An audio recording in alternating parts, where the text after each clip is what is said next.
한국항공우주산업이 말레이시아의 한국형 기동헬기의 수출을 타진합니다. 22일 방산 매체 디펜스 시큐리티 아시아에 따르면 카이는 말레이시아의 경공격기 FA-50 판매에 이어 KUH-1 수리온도 판매할 예정인데요. 카이는 현지 업체 캐말락 마린과 말레이시아 군용 헬기 시장 진출을 위해 KUH-1 수리온을 선보입니다. 카이 측은 이와 관련해 말레이시아에 판매될 수리온은 말레이시아 육군 882 비행대대 전력 증강에 활용될 것이라며 수리온은 882 육군항공에 장착하기에 가장 적합한 플랫폼이라고 밝혔죠. 882 육군항공은 지난해 5월 시코르스키 UH-60 블랙호크 헬기 4대를 도입하기로 했는데요. 5년간 임대 계약으로 계약 규모는 1억 8,700만 링깃, 하나로 530억 상당입니다. 말레이시아 정부는 필리핀 남부, 특히 술루에에서 무장 세력의 공격으로부터 사바 동부 지역의 보안을 강화하고 있는데요. 말레이시아는 카이와의 협력 관계를 강화할 수 있을 것으로 보고 수리온 헬기 구매를 검토하고 있습니다. 작년에 카이와 말레이시아는 1조 2천억 원 상당의 FA-50 경전투기 18대 수출 계약을 맺기도 했죠. 이번에도 카이가 수출 쾌거를 이뤄낼 수 있을까요? 자세한 내용은 조태현 기자가 알려드립니다.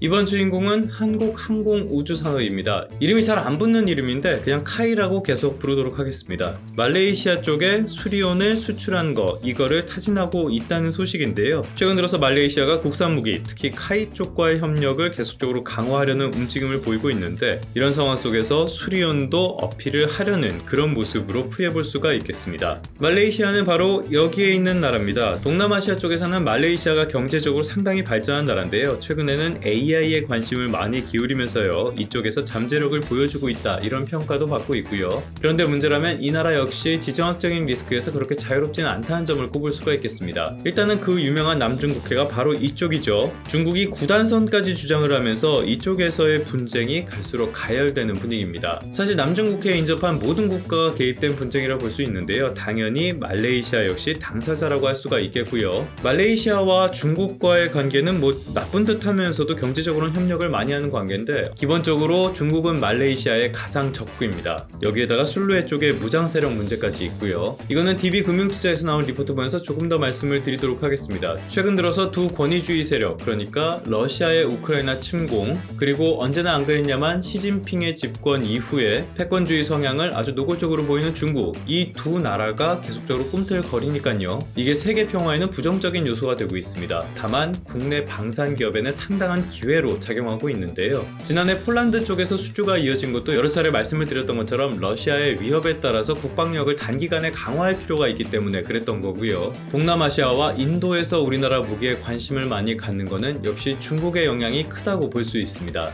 그러다 보니까 방산 기업들의 실적 역시 좋아지는 중인데요. DB금융투자에서는 카이의 지난해 4분기 실적이 이렇게 좋을 것으로 전망을 했습니다. 특히 영업이익은 1년 전보다 거의 200%나 늘어난 수준이에요. 여기에 더해서 올해 역시 기대감이 계속적으로 이어질 것으로 전망을 했는데요. 이거는 카이만의 이야기는 아니고요.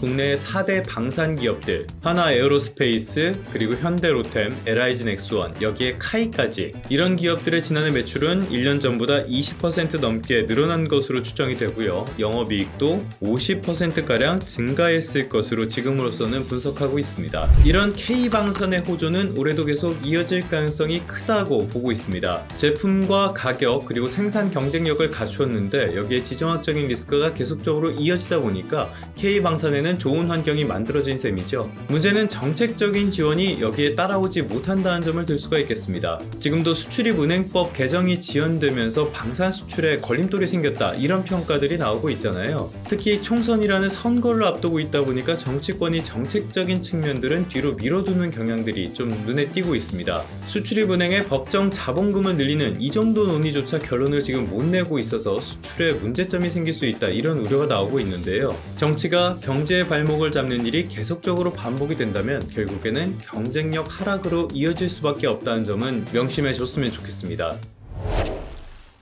그러면 성공 투자하시고요. 다음 시간에 다시 뵙도록 하겠습니다.